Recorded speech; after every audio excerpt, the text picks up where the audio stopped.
And welcome to Spartans at the Spice here on a Monday, beautiful Monday afternoon that we have our section right now for our women's program.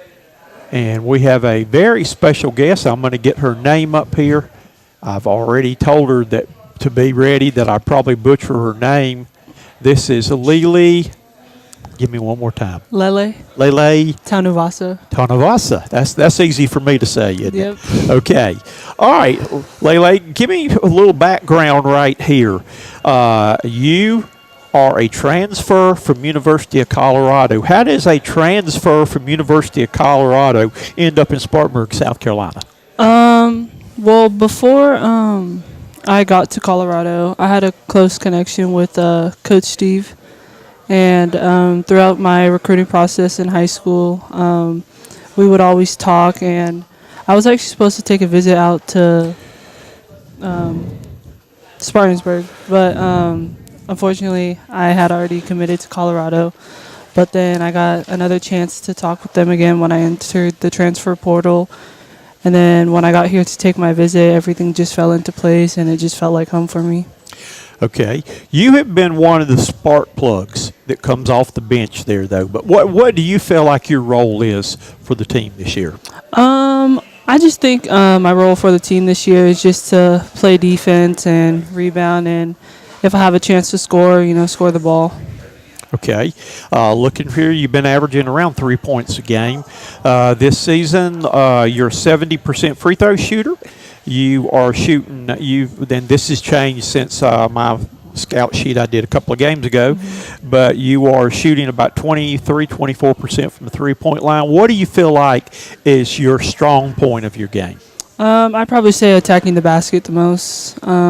That's like one of my favorite things to do is finishing around the rim, so that's definitely a big thing for me. And when you're a 70% free throw shooter, worst case scenario, they foul you and you get a chance to go to the line. So that's something right there. What do you feel like are some things that you still are in the process of working on or feel like you need to get better at? I would definitely say my defense a little bit more.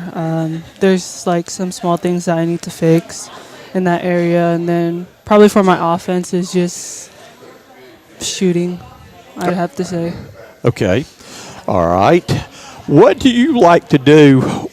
I know basketball takes up a lot of your time, but what do you like to do for fun? I probably have to say building Legos.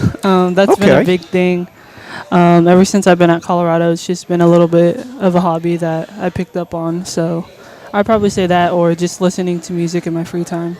Colorado, I would love to go to Colorado sometime. Just tell me one of the biggest differences from, there's a lot of biggest differences from living in Colorado when you were there to now being in Spartanburg.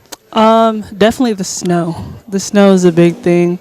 The weather there in Colorado, you never know what you're going to get. Either snow one day, the next day it's going to be sunny. But living here, it's definitely good just because I get a break from the snow. And I don't have to worry about slipping or falling when I'm walking around campus. Now, I would love the snow out there. Did you ever snow ski when you were out there? Unfortunately, I didn't. But okay. I'm hoping when I go back home to see my family, I can hopefully do that. Okay. Now, you're originally from California. Yes. Now, did you have any family members or anybody affected by the fires out there? Luckily, I didn't. All of my family, most of them are up north, and the family that is like by LA, luckily their houses weren't affected and they were able to evacuate safely. Okay. Now, my daughter lived out in California for several years. She's actually moved back and is in Charleston now. But she lived in like Laguna Niguel, that area down there. That's a beautiful area. Dana Point. Yep. That's where my one time I have been to California, she was living in the Dana Point area. She lived in San Diego, the outskirts of San Diego for a while too. But that is beautiful country out there. Yep, that's one of the beautiful parts of California. If it just weren't so doggone expensive. Yeah. I mean, gas out there. I'm sitting here looking out the window. Here is 2.59. It'd be almost 6.59 out there. And I think it's like almost $8 now. 7 really? or 8. Yep. It just keeps going up. You go to Chick-fil-A out there, and a sandwich is $8 or something like that, though. Yep. So that was the hard part. It would be that. But I tell you what, that we went down on the beach, and some of the pictures I've got there, she showed us all around while we were there. It was just a beautiful place to be out there, though. So now you're in Spartanburg, South Carolina. Do you get to go? How often do you get to go home? Not that often, I would have to say. I usually get to go home during the small breaks that we get, either like a week off or just the weekend off, honestly. So. Okay, so I'm sure you would be flying then instead of driving. Yes. Okay, I didn't know if you've ever driven that route yet before, though. That would take you several days to do that, though. All right, let's get into some more questions here for you right there. Let people find out a little bit more about you. That we got a California girl. Last week we had a Swedish girl with us. So today we got a California girl with us there. So, what is your favorite sports event that takes place each year? It's kind of a hard one. I want to say basketball, but okay. My favorite is March Madness. That I love March Madness, those. I will say March Madness is a fun thing. I actually got to experience it last year with my Colorado team, so that was a good experience. Okay. Who did y'all play in the tournament? First round we played Drake. Okay. And then second round we ended up playing Kansas State. And then third round we ended up playing Iowa. Wow. So you got several that's kind of tough playing Iowa last year. That was a tough one. Yes, that was, though. But I'm sure that was a lot of fun, just experience of that. Yeah, it was. So, okay. I've got 2 tickets for you right here to go see anybody live in concert. Who you going to see and who you going to take with you? That's kind of I'm going to have to say Adele. I'm going to have to say Adele. She's been up on my feed for the past few weeks, and I've just seen her concerts, and it just looks absolutely fun. So I'd probably have to say that. And then I'd have to probably take one of my close friends back in Colorado. Her name's Christy, so I'd probably take her with me. Okay, well, that sounds like fun. I've gotten to where I love concerts about as much as I do sports now. That I've gotten to see 67 different people in concert. Wow! And it's some of them I've seen 2 or 3 times though. But that was probably my fun thing to do, or my thing that I enjoy most when I'm away from sports is doing concerts. That's fun. Okay, what hobbies do you have? You said Legos is your favorite thing to do. Legos, listening to music. Sometimes, if I feel like it, playing the piano. Sometimes, if I can find one, and video games. Okay, so you got a lot of different things you like to do there. All right, you from California. You went to Colorado. You're in Spartanburg now. Where would you like, if you could live anywhere in the world, where would you like to live? I'd probably have to say Hawaii. Okay, that's a place it's on my bucket list. I have never been there. Have you been there before? It's a beautiful place. My mom's from there, so we have family back there. So anytime I get to go back home, it's nice to be there, go into the beach, hang out with family. It would be nice. I used to. The closest I've come has been watching Hawaii 5-0. That's a good show. That's a really good show. So, unfortunately, that may be as close as I get, but that just from what I've seen on that, I've really enjoyed it right there, though. All right, if you were not playing basketball, if you were not a college basketball player, what would you be doing? I'd probably say I'd either be playing volleyball or doing track and field. So you like sports? Yep. Okay, so it would be some type of sports you would be participating in. All right, what is your major, and when you finally have to hang up your sneakers, what would you like to do in life after your playing days are over? My major is communications and minoring in sports media. Okay. So, well, you just have to come back and help me then. Yep. I'll put you to work. Yep. So, after I'm done with basketball, I definitely want to stick to staying in sports. And I haven't really figured out what I really want to do on the sports media side, but definitely want to stay there in that area. Well, basketball has been a part of my life for, gosh, about 60 years. I'm dating myself right here, though, because I started playing. I've either played it, coached it, or broadcast it for over 60 years. Wow. And it's been, when I got to the point that, again, I was a college and high school coach for 37 years after I played. And then I got into the broadcasting end right now because I missed it too much. I still wanted to be a part of the game.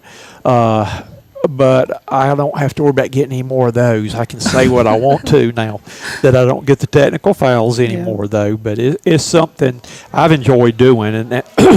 And you know, some good advice that former big-time coach Bobby Crimmins, who was at Georgia Tech for a long time down there in the courts named after him, was, he said, realize you're still a big part of the game. He said, be fair, be honest, and call it like you see it. And so that's what I've tried to do. And I kind of take a different approach in my broadcasting in that I want to promote the positive things. So many people used to make me so mad, the other sports people, that all they were trying to do is dig up dirt on the players. And I remember one time Julius Peppers, when I was working with the Panthers there, he was not comfortable doing interviews. He was not real well spoken and kind of stayed away from the media. And I remember one of the few times they talked to him, they just mobbed him, and it was a contract year. Oh, how much you think you're worth? And I just wanted to smack him.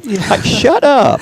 Give the guy a break there, though. So I try to make it fun. That's my number one rule, is when anybody we get on, we're going to have fun. Yep. And we're going to have fun. That's the main thing there.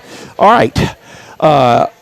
You say you don't get to go home a lot, though, but when you do, what is your favorite family activity? Well, my family, they're very big in doing escape rooms. So that's a big thing. But lately, since we just welcomed my niece into the family, since my sister just had a baby, I've been spending a lot of time with her. So that's a big thing. That would definitely be a big thing right there. All right, I'm going to ask you some rather than questions right here. Would you rather score more points, or would you rather have the record for scoring more points or more championships? I'm going to say points. Okay. Yeah, I'm going to say points. Okay. Would you rather be a elite player that everybody knows about, or would you rather be an underdog? Underdog. Okay. Definitely an underdog. I always pull for the underdogs. Yeah. Would you rather be the most skilled player on your team, or the most intelligent player on your team? Skilled. Okay. Yep. All right. Would you rather play all the time and lose, or sit on the bench and win? Oh, it's kind of hard. It's kind of hard. Yes. I'm probably just going to say play. Yeah. Okay. All right. Would you rather start the games or finish the games? Finish the game. That's right, because that's usually when the game's on the line. Yep. Doesn't matter who starts, it matters who finishes. Yep, that's right. It is one of the things I used to tell, because some of my players that played for me, that they were probably better than my starters, but I needed them to come off the bench and give us a lift. I knew that I had that spark come in off the bench, every time with them, though.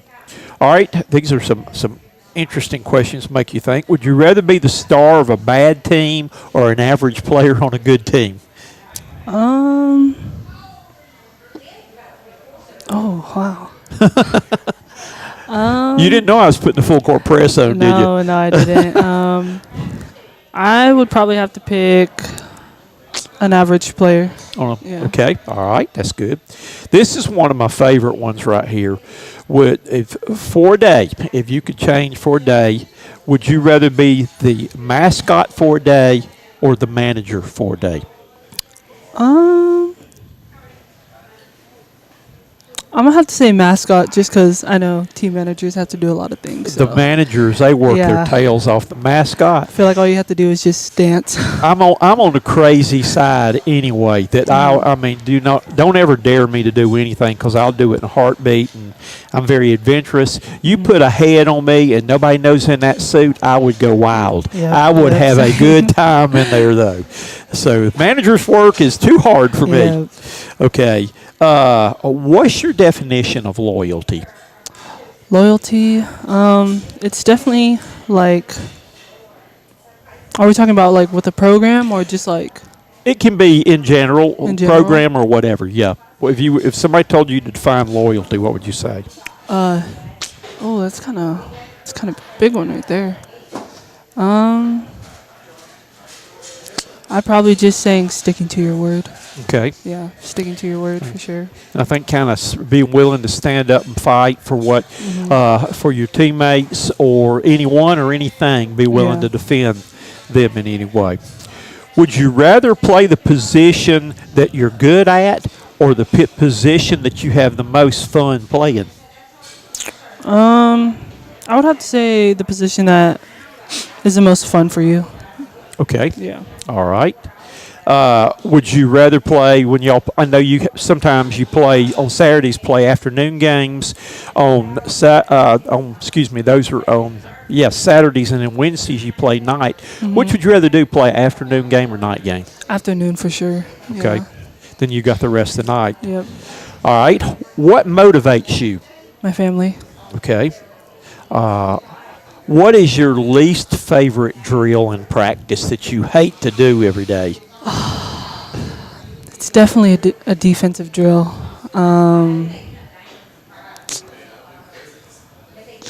Yeah. I don't know which defensive drill because they're almost all the same, but it's definitely one of those defensive drills that we have to do just because, like, defense, it's going to be the most tiring. Mm-hmm. Yeah. I would say probably my player's least favorite would be either loose ball drills or take the charge drills. Oh, that. Yep. Those were the highly contact ones right there. All right, do you ever sit down and visualize? What I used to do as a coach, I would always sit down the night before the game, and I knew what the game plan was. I played the game in my mind beforehand, everything like, what am I going to do if, say, my best player gets 2 early fouls? Or what am I going to do if they come out and do this or that and all? But I would actually play the whole game in my mind the night before because basketball is such a fast-moving game. You don't have time to stop on the fly and think and go back and check your notes and stuff like that. You got to make decisions like that, though. Have you ever done that before? Yeah, I would definitely say I have. There's a few times I catch myself just spacing out and just thinking about what I can do in the game if I get to go in. How can I help my teammates on and off the court? So definitely. Okay. So if you had a theme song, every time you checked in the game, the PA system started blasting. When you went in the game, what would they be playing? I'm going to have to say California Girls. Okay. The Beach Boys version or there's another version? I'm going to say Katy Perry's. Oh, Katy Perry's. version. Okay. All righty. All right. Lele, we're going to get now. Now I am going to put the full court pressure on you. Okay. This is the either or questions. All right. Heads or tails? Heads. Okay. Are you a coffee or tea drinker or neither? Coffee. Coffee. I never drank coffee until I retired, and my wife got me started on that. So we have our coffee time and our devotion time every morning there. And my favorite coffee, and I'm on it right now, is pumpkin spice. Oh, that's a good, I have not given it up yet. That is a good one. That is my favorite one. I've got some ordered coming in is going to be Southern Pecan Pie coffee. Oh, that one That I'm sounds gonna try. good. So that's gonna be my next up. I'll have to let you know how it is when I get some. Okay, books or movies? Movies. Okay, Pepsi or Coke? Coke. Chinese or Italian? Chinese. Are you early bird or night owl? Night owl. Hugs or kisses? Hugs. Okay. Winter or summer? Winter. Spring or fall? Fall. Fall's my favorite time of Yep. the year. Would you rather be a small town girl or a big city girl? Small town girl. Okay. Yep. Alrighty. Speed or strength? Strength. Let's see. Would you rather spend a day in space or a day on the bottom of the ocean in a submarine? Ooh, I'm gonna say in space. Okay. I probably wouldn't do either one because I don't like heights, and I would be claustrophobic at the bottom of the ocean. I'd be scared something had happened. There'd be a leak in my submarine, and all of a sudden it'd start filling up with water, and I couldn't get back out there though. Do you Christmas Eve or Christmas Day? Christmas Day. Okay. All right. Sand or snow? Sand. Okay. You want to be in that pool or ocean? Ocean. Okay. I'm gotten now. I used to be a big ocean person, but I'm seeing all these shark attacks and stuff there. I'd be scared to know. I mean, I used to go out deep and play in the ocean or ride the waves and all that, but I'd be scared of what was going through my legs and down there now of what I couldn't see it there though. So, but I think I still would go out there and jump a few shallow waves or do some stuff. Would you rather have a private jet or a Beverly Hills mansion? Private jet. Okay. Day or night? Night. When the lights come on, Coach Cox comes out. Okay. Comedies or horror movies? Oh, those are my two favorite genres. I'd probably pick comedy though. What's your favorite movie? It'd have to be a Medea movie. Yeah, definitely a Medea movie. I was watching TV the other night, and it was the news channel, and it was the glasses that was wearing, but the mayor of Philadelphia was talking about the tragic thing there. Yeah. And I looked at my wife. I said, she looks just like Medea. So I don't know if that was good or bad. Okay, Summer Olympics or Winter Olympics? Winter. Okay. Mac or PC? Ooh, Mac. That's what I'm thinking about getting. My computer is just not working well, and I think I'm going to have to break down, and I think I may try a Mac this time. So, cake or pie?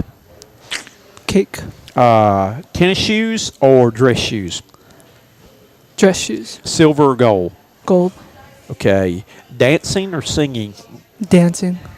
Okay. Honey mustard or barbecue sauce? Honey mustard. Skiing or snowboarding? Snowboarding. Have you been snowboarding before? Nope. Nope. Okay. Nope, but it's on my bucket list. Okay. All righty. A smile or your game face? Game face. That's when I go on the court, I had my game face. When I was coaching, I even grew, I had a mustache anyway, but I grew a goatee then, and I could stare those officials down, and my players, I didn't have to say a word. I gave them that eye, that Pat Summit stink eye there. Okay.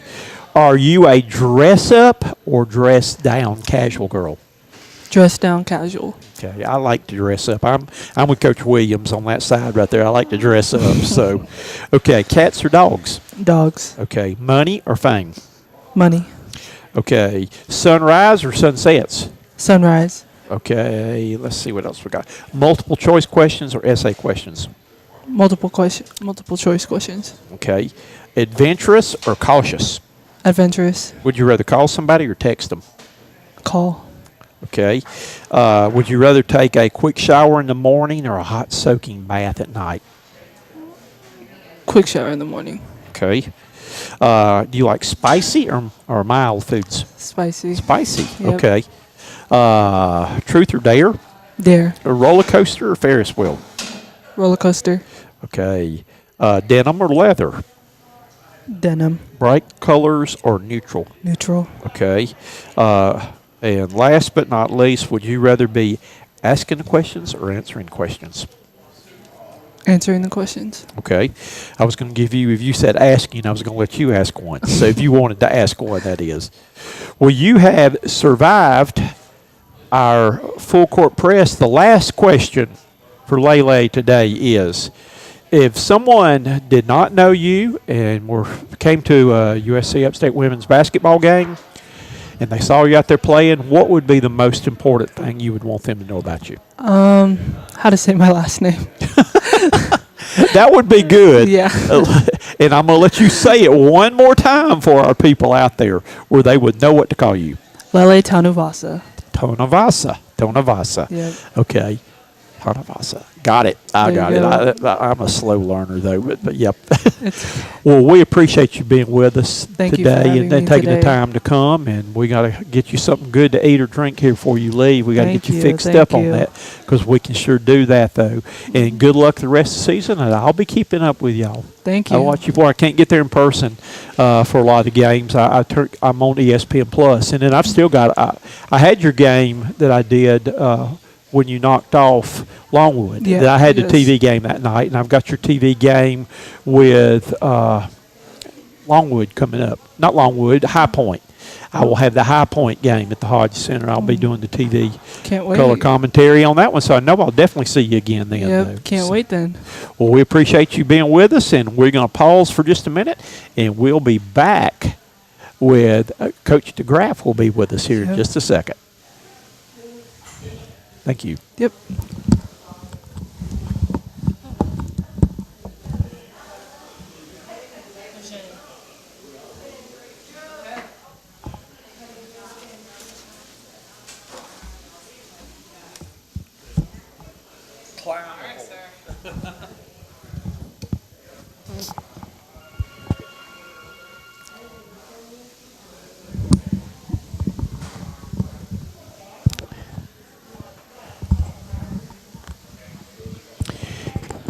And we'll get that microphone up there, let you eat the mic on this.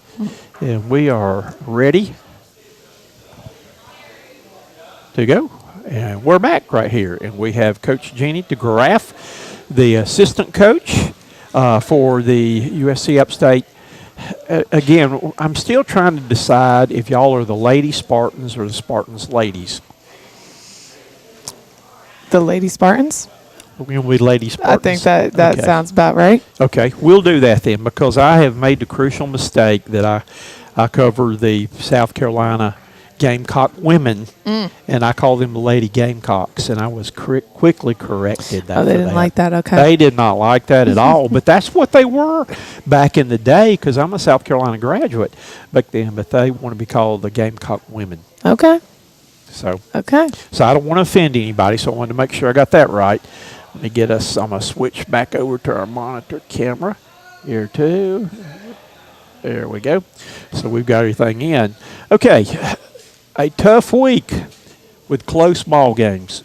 That you made a great comeback. I was watching the game in Charleston down there. You had that one spurt in the fourth quarter where y'all just, as I like to say, couldn't put the biscuit in the basket. Yes. And they were able to go on a run, and you got down by as many as 18, and you got it back in the fourth quarter to a two-possession game. Right. And had a chance, though. But just, tell me a little bit of what was going to happen and what was going on with that game. Yeah, I mean, playing Charleston Southern is always a lot of fun. I really enjoy playing them. We actually played them when Coach Williams and I were at Belmont Abbey and were able to get a win there. That was a lot of fun to be a part of, but every year I look forward to playing them. It's just a fun game, competitive, good people, good young women on that team. So I enjoyed that matchup a lot. But I think that when you really look at the numbers, I'm a really, really big number person, and I'm going to botch some of these numbers because I've been scouting for Presbyterian. But when it comes to the numbers, I believe they came into the game shooting 22.5% from the three, and they played us and shot a little over 38% from three and hit 10 threes. There was a stretch, a 2.5 game stretch where they were 4 for 45 from the three. So as you're scouting them, we're scouting to those numbers, and they got hot and they hit, and props to them for being able to make some baskets when we could not, and that's, greatly led to their run. They were, yeah, they were hot from their home floor, and we could not keep up with it when it came to that. But I'm really proud of how our team continued to fight, and we're very, very resilient in that game to be able to come back and get it within 2 possessions and end up losing the game by 4. So very proud of them. It seems like in Big South play, and I've watched Big South, the men and women both, that the last 8 minutes of every game is when it's decided. That it seems like when you get in the fourth quarter or that last segment there, that every single possession becomes important of what you do with it. Yeah. Would you agree with that? I do agree. I mean, when you look at Big South play, everybody is right there. I mean, you look at our record and be like, oh, like, you know, they're not competitive. But then you look at every game, there's been, I think, 1 game that hasn't been decided by 3 possessions or less. So the fact that, like, we are right there in every single game, and you know when you've come out against every single opponent like it's going to be a battle, and executing down the stretch is extremely important in those last 8 minutes, and making sure that you are a well-oiled machine by the time those 8 minutes come, like you mentioned, is really important, because like I said, every single game is going to be a battle, and no team is giving up, not just us. Every team is going to go out there and fight and give it their all. When you get into a stretch like that, where it's a close and you feel like every possession is going to count like that, do y'all have a go-to person? Do you have maybe a set play that you'll run, or maybe to change the defense up or something that might give them a different look and all like that? But what do y'all do? Do you do anything different in the last 8 minutes? Not necessarily. I think we pretty much stay true to who we are.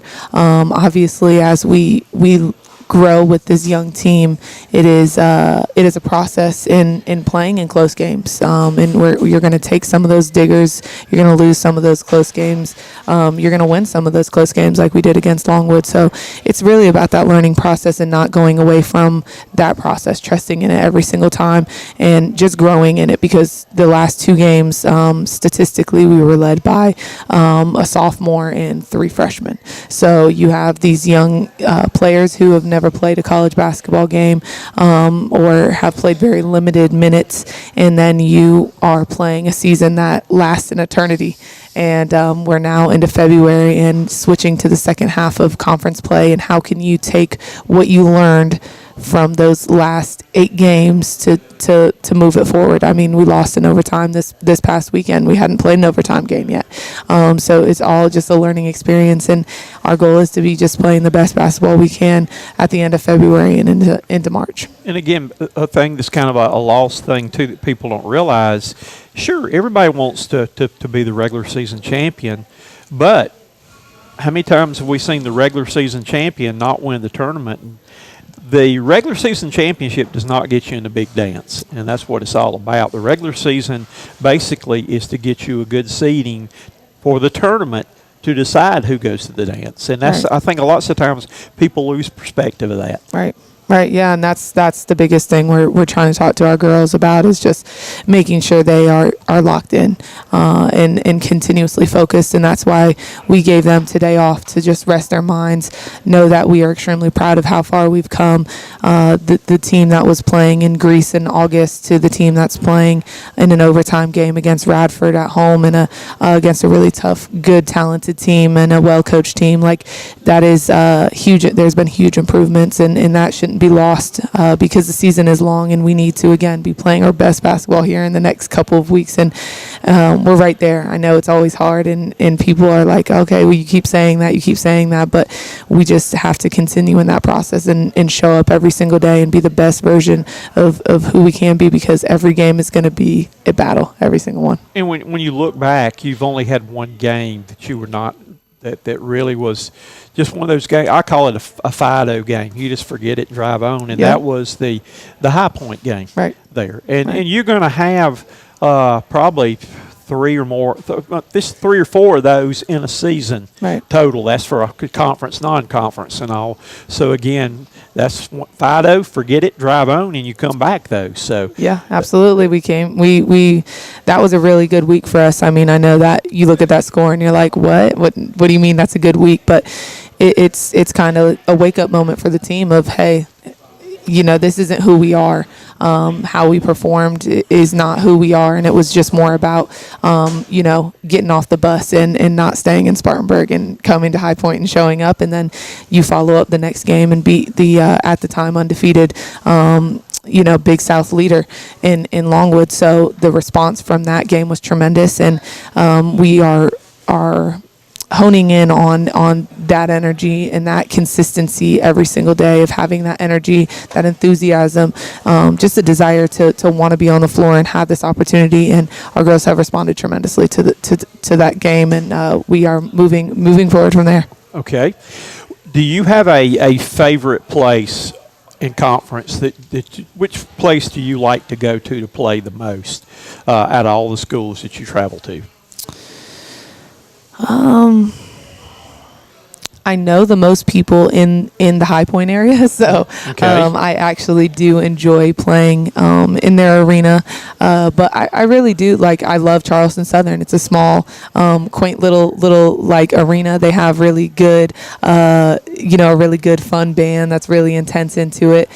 So all the Big South schools do a good job of making a good environment. But as far as me for personal reasons, I do know most people in the High Point area, so I do like going there. An interesting statistic that Charleston Southern ranks 356th out of 356 schools in seating capacity.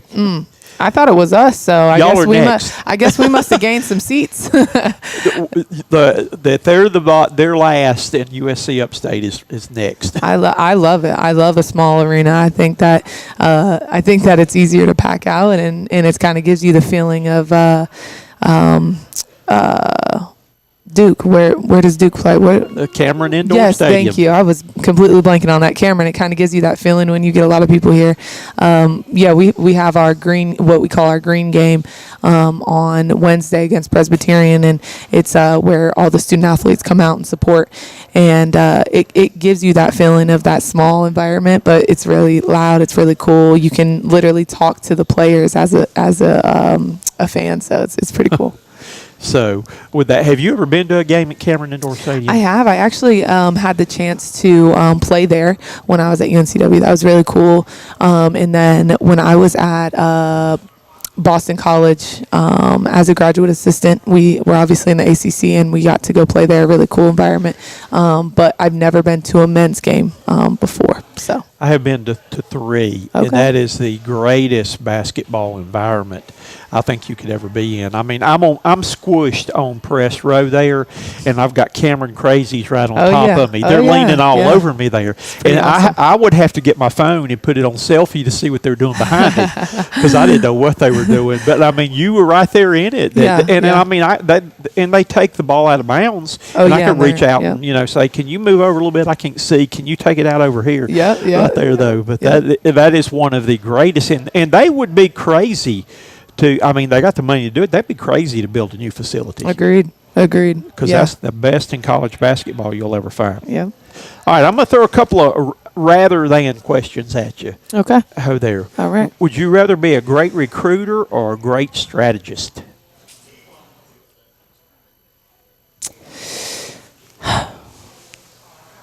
In my position now, I'd rather be a great recruiter because recruiting is the lifeblood of our program, of any college basketball program. But as a head coach, I hope that I would have great assistants that can recruit for me, and I can be great with strategy. Okay, all right. How many seniors will y'all be losing this year? How many people recruits? Only two. We only have we have one 2025 commit already, and then we may go for one more after the season, and that'll be it. So we'll have a very small class, the smallest class we've brought in since we've been here. So. And I guess there's no more COVID year in. They've all used that up. Finally. You know what? To be honest with you, I have no idea. They're, they found out. They're saying now, which we thought we'd get back to a little bit of being normal again too, and then they say, well, junior college years are not going to count. Right. That's why I say I don't know. Who knows? Crazy. Honestly, it's an ever-changing platform for sure. Would you rather coach an experienced veteran team or a young, energetic team? Yeah, I think that right now we're in the midst of a young, energetic team. So that I'm going to say I'm going to be in our process right now, and I'd rather be with this team and nowhere else. Okay. Would you rather be the underdogs or the favored team? Again, we're right there. We're the underdogs right now, so let's do it. Even when we were the favored team, I try to find a way to make us the underdogs. Underdog, yeah. Your team just seems like they fight a little bit harder. They do. They got that chip. Yeah, you got to find. Yeah, you got to find a reason to give them a chip. Yep. All right. What is your definition of loyalty? I got LELE's just a few minutes ago, but what's your definition of loyalty? I think loyalty is some people that are going to stick by your side no matter what happens, through the good, through the bad, through the ups, through the downs, are going to be there for you consistently and never turn their back. Kind of like an unconditional love a little bit is a good definition for me, and kind of the terms of synonyms, unconditional love and loyalty. Okay. All right. Which do you prefer, afternoon or evening games? Afternoon. I don't want to wait. I want to go play. Okay. All right. Let's see. What motivates you?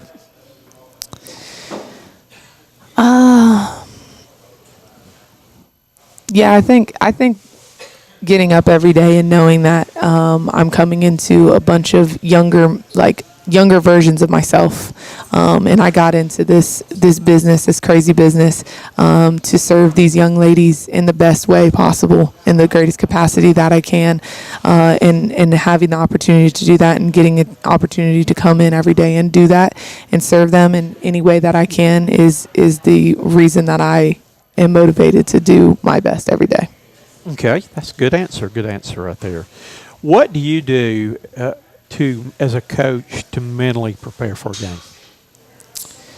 Yeah, I think preparation is the biggest part of it. If you're prepared for it, you're going to go, put the ball up, tip it off, and let's play. So if I'm prepared for a game, if I know I've done as much as I can with the scout, if I know I've prepared my team as best as I can, if I've helped Coach Williams and given him all the tidbits and pointers, I am mentally kind of free and at peace with whatever happens, because I know I did as best as I could, and I know that at the end of the day the girls have to be supported and know that we care about them regardless of the outcome, and they can go out and just play free and have fun. So really on game days I'm a little nervous, but at the end of the day I know that we've done everything we can and they are prepared and they are ready to go play this game, and regardless of what happens, we're going to be there for them. They're going to be there for us. And, so I mentally am pretty free on the day of the game. I say the days leading up to that might be a little bit different. Okay. All right. What I always did was the night before, once I would go over the game plan with the players and tell them to do the same thing I'm doing. I'd say, this is what we're going to do. We're going to run 1-3-1 trap made on a made. We're going man on a miss. We're going after a made free throw. We're coming with our 100-box press, and just tell them what the game plan was. And I'd tell them, go home and play the game in your mind tonight. Mm-hmm. If you get the opportunity, if you got a 3-on-1, 3-on-2, what are you going to look for? And stuff like that. And as a coach, I do that too. Like, what do you if we get off to a bad start, what do I need to do to give us a lift? And my best player gets 2 quick fouls early. Right.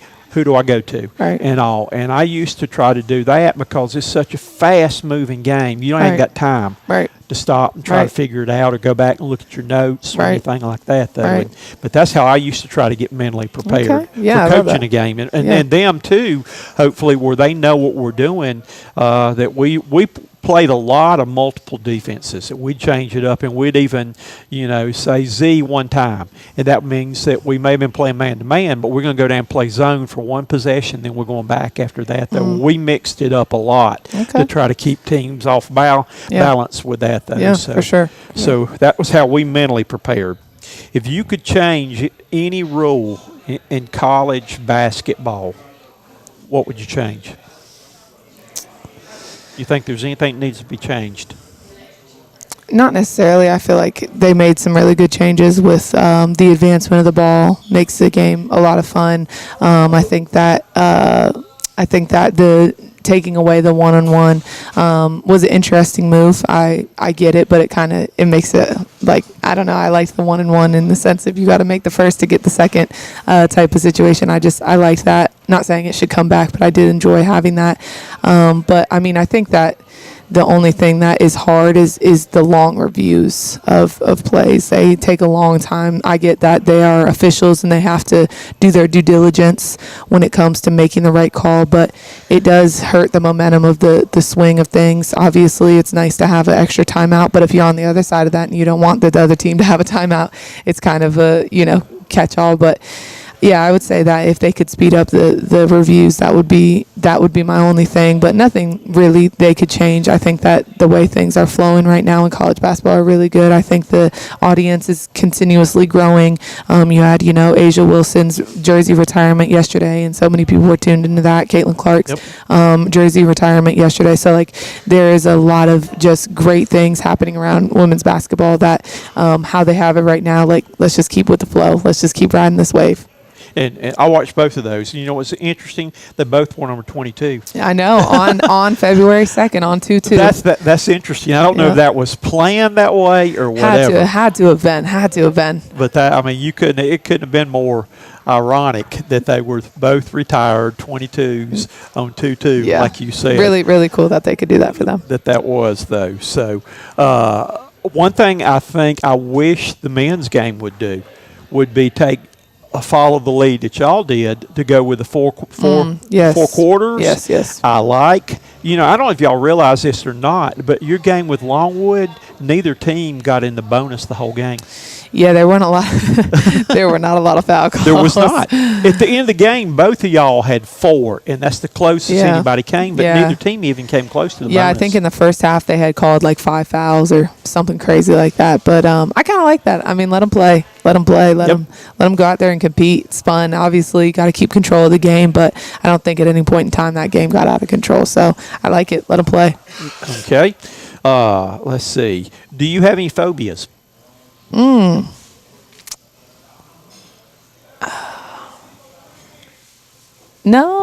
not necessarily. Not phobias. I mean, I don't like spiders. I don't like I don't like bugs. I don't like any of that. I am actually not a.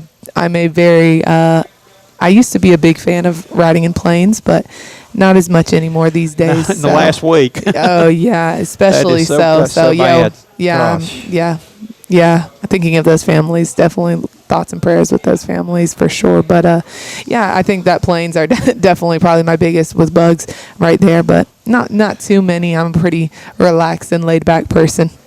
That reminds me of a funny story. I tell you this. My biggest fear is heights. Now, I have flown. I mean, when I flew to California to see my daughter, that was like a 5-hour flight. That was a pretty long one there. Yeah. But on our way out there to fly out there, my wife has got a seizure disorder, and it's on anxiety that did it. So I was trying to rush and get her on the plane without her having a seizure and doing everything like that, and just having to lug everything.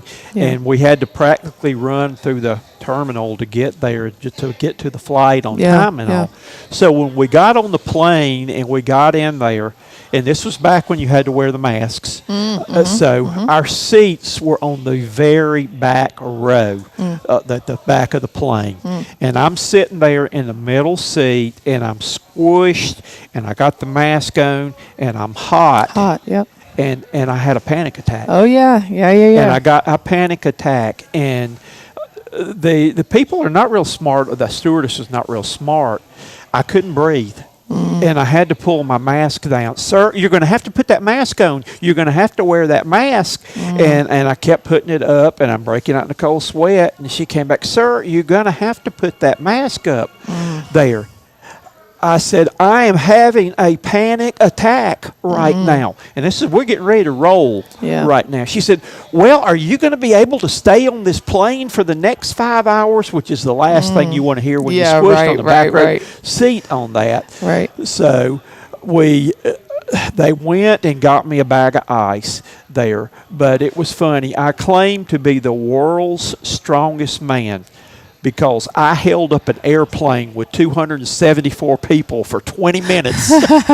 So But they had to hold the flight till I was able to calm Oh, down my again with that, though. goodness. So Wow. that was where I claimed to be the strongest man because I held up an airplane with over 200 people Wow, on it. that's. I mean, you know what? Thank you for giving me that story. I've had some panic attacks on planes too. That's why I hate them so much. But once you get in the air, it's a little better. I hope that you are feeling better when you got up there. Oh, I felt great coming back because they had messed up, and when you go through some of the booking things that you get your seats long in advance, but those were not guaranteed seats. Right. They didn't bother to tell you when you order through Expedia or something. So Right. when I went to claim my seats, I was on the very back row. Yeah. And I said, these aren't the seats. Well, they don't Yeah. have control to do that. And Yeah. they messed me up, so I made sure and got my seats flying back in the middle. Yeah. And it was no problem Good. coming back. And Yeah, all it's that, worth it it's worth it to pay that extra money so you can pick where you're sitting. It is. and It sure is. Make sure you feel confident.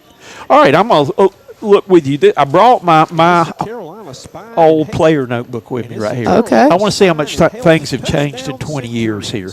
But this was kind of what they could expect from me, what my team could expect from me, and what I would give them, what our goals were. I want to see over here. I gave Coach Williams a copy of this too. Oh, nice. It's actually even got our offense and defense in here too. The expectations of the seniors, travel procedures. I mapped out everything, and my players had to read this, had to sign it, agree to it, and their parents had to agree to it too. And this was the things for, this was high school right there, but this was what our winning philosophy was here of what we tried to do. I was going to ask you a couple of things on this.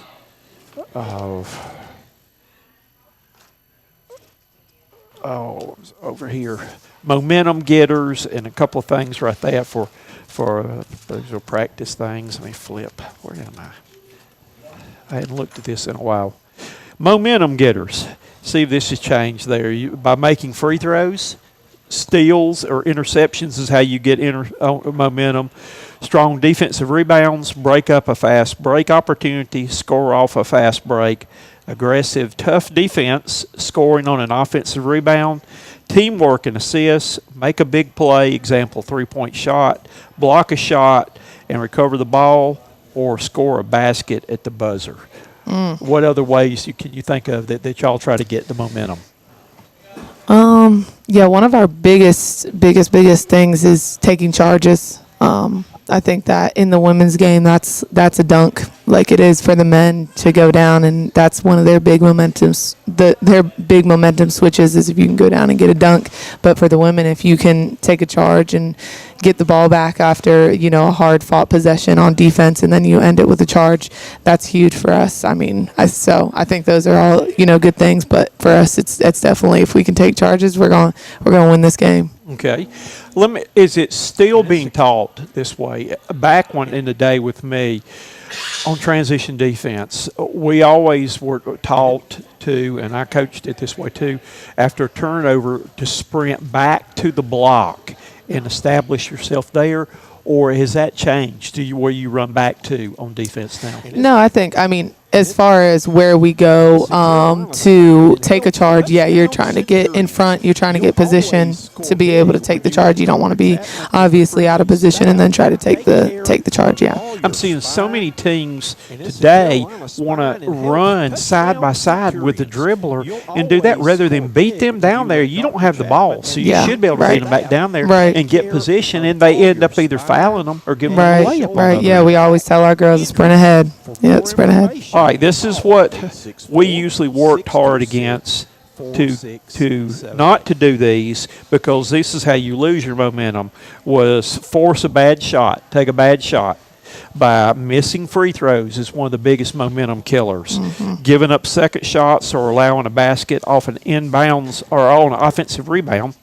Turnovers, bad passes, fumble passes, ball handling, mistakes, stupid, unnecessary fouls, loss of composure, allow the opponent to score at the end of a quarter, allow a score on an out-of-bounds play. Those were things. What are some of the momentum killers, do you think, that y'all stress? I think just obviously one of our biggest things is rebounding. that offensive rebound and finish is a killer. I mean, obviously, after you play, again, a long, hard-fought possession, and then a ball goes up, and it's a loose ball. You're trying to box out. You're trying to gain the possession of the ball. They get it. They sneak in a layup. It's hard. That is definitely a killer right there. It is. And I mean, I was watching a couple of games on the weekend here, and just, you know, the in men's games it was, and again, you miss that front end, that 1-and-1 at the end of the game. Or I saw two games, two South Carolina men's games in a row that they lost the games because they're down one and had 2 shot fouls in both of those games, down by 1 with less than a minute to go, and missed both free throws. Yeah. And I'm like, Yeah. that's one of my pet peeves is, Yeah. is not using, and I watched y'all during warm-ups the other day. I got early enough on a game, and I love the way that warming up, y'all use the backboard. You pull up jump shots off the block. We used to do that too.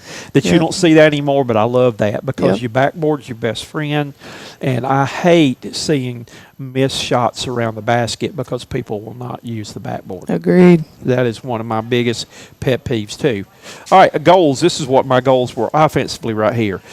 We tried to score at least 68 points a game.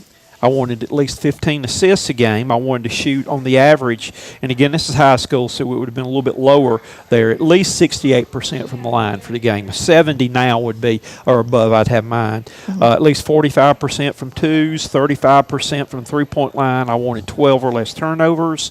I wanted to shoot more free throws than opponents. I wanted 3 baskets on either out-of-bounds plays or set plays. And we got that. I was a strong believer that we had set plays in certain situations, and we had, I think, some of the best out of bounds plays. We could score 3 a game on either set play or out of bounds play, and then we wanted to make at least 5 3-point shots in a game and win the fourth quarter, outscore the opponent in the fourth quarter. That's a big one. So what are some of the goals that y'all have? Do you have it broken down offensively? Yeah, like that? I think that as far as assists go, we always say 16 to 20 assists. Obviously, in the women's game, it's we're not, and especially with our team, we're not trying to break anybody down off the bounce to get to the basket. We are a passing team and an unselfish team when it comes to that. And as far as shooting more free throws than the opponent, we always say make more free throws than the opponent attempts. So you want to make more. That's just one of our goals. So yes, very similar things from there. But I do like the outscoring the opponent in the fourth quarter. It's really important to obviously finish the game stronger than you started. That's right. To at least win the last quarter. Yep. Defensively, our goal was to hold under 63 points in the game. We wanted to out-rebound our opponents. So that was one of our games. Don't give up any contested layups or shots. That my philosophy was I'd rather them get that 2 points from 15 feet. I used to tell my big players, some of them that I kept like the big enforcers in there. You got 5 fouls. Don't get your money's worth. Don't get cheated. So don't get these little tick fouls there. You get your money's worth. Force at least 18 turnovers. Don't allow a score on an out-of-bounds play, and hold your opponents. I said 2, but then I later changed it on in there. I think the first 3 to 4 minutes of each half is the most important possessions of the game. Because it sets the tone for the way you're going to start the game. Yeah. And we actually had a play with the men when I coached back then. We ran a set play the first play of the game, and it was a back pick for alley-oop dunk. And we usually started the game off 2-0. Nice momentum. And then what we would do, too, when people got wise for that, I taught my 5 to shoot the 3. And so when he set the back pick at the free throw line, you couldn't cheat it. They both double-teamed the guy going for the alley-oop. He stepped out and popped a 3, and we're up 3-0 to start the game. So that was just some of the things that I just wondered how much the times had changed. And This book was from 25 years ago. Hey, basketball, it doesn't change that much. Honestly, you got these rules here and there. You got the rules in the NCAA. You got certain little tweaks, but at the end of the day, the goal is to put the ball in the basket more than the other team. Put the biscuit in the basket. Put it in there more than the other team does. All right, last thing we're going to let you do, and then I'm going to let you eat because I know you're hungry. I am hungry. And I think I'm going to get something too. Okay. Right here in between there. You said that your scout was PC, so I'm going to let you give me a scouting report on it. Yeah, I think that we should all be pretty excited to see them again. They played extremely hard. They never went away. We were winning the game the first time around. I think we were up 18, maybe 16. We were definitely up in the higher double digits going into the fourth quarter, and they beat us by 1. So I think there's still a little sting there from that, just because we felt like that was a momentum game for us, and they challenged us in every aspect and never went away, and gave us a run for our money. So it's an exciting game for us. I think that we have to, make sure we do a great job of out rebounding them. Rebounding is one of their fortes. As far as in the Big South, we're number 1 in rebounding margin. They're number 2 in rebounding margin. So it'll be a rebounding game when it comes to finishing possessions with a clean paint, getting out and running, not allowing them to get the defensive rebound and push on us. So getting back in transition, and then just making sure we do a good job of staying poised and having great composure. I think we've matured a lot since that game, so I feel good about it. But like I said, every game is a battle in the Big South, so we're going to have to come out and play our best, give our best, and know that that's good enough. So that will be Wednesday night. Is it 7 o'clock? Wednesday night. I believe it is 7 o'clock. I cannot remember off the top of my head, but I do believe it's 7 o'clock. Okay, so you got that one, and then you go to Winthrop Saturday, right? I do. Right there. So, again, come out and see them play. If you can't see them play in person, you can get them on ESPN Plus right there. So that's what I do. I watched one game the night that y'all won the 1-point game at the Hodge Center for a couple of weeks ago there. I watched 7 games in one night. Wow. And all 7 games, I was watching on ESPN Plus. Yeah. All 7 games went down to the final possession. I love that. That's great for basketball. That one of them went triple overtime, another one went overtime, but the final possession of the game determined all 7 games I was watching. That's fun. I like watching close games. I don't like being a part of them, but I do. It makes me miss coaching. Doing that I miss it, watching it right there. Like, what would I do in this situation? What would we do? What would we do? That's one of the fun things you can sit there and do when you're doing color commentary for a game. You could say, when they say, well, what'd you do in this situation? Well, I would go with this, or I would attack this press right here. When the ball goes in bounds, the person who throws it in bounds goes opposite, stays behind. My weak side guard, banana cuts up the middle, and we either hit that one going up through there, or we reverse the ball back here before they come double team it, then hit it in the middle, and we shoot 3-on-2 or 2-on-1 every time on the other end of the floor. There you go. So, there you go. You're still in it. You're still coaching. I still learn it every day. Something new. I'm a student of the game, and again, when you get to be old like me, you got to find some way to still be able to do it. I love that. I love that. I love the game of basketball. What I do for USC Upstate, I don't get paid a thing. We don't get paid anything for this. Yeah. Matter of fact, I go in the hole, but still, I do it because I love it, and I love promoting USC Upstate basketball. Yeah, well, we appreciate it. Too long, everybody thought there was only one school in this town. We don't like that. And I was tired. I played there, did that, and I didn't like being a lower-headed stepchild. Well, we appreciate what you do for our school. Well, it's been a lot of fun. I appreciate y'all taking the time to come be with us. And I say it's time to eat. What do you want to eat today? I think I'm going to get me a nice BLT. It's good. I think I might get one too. All right. See, great minds think alike. Jenny DeGraaf has been our special coach today from USC Upstate Women's Team.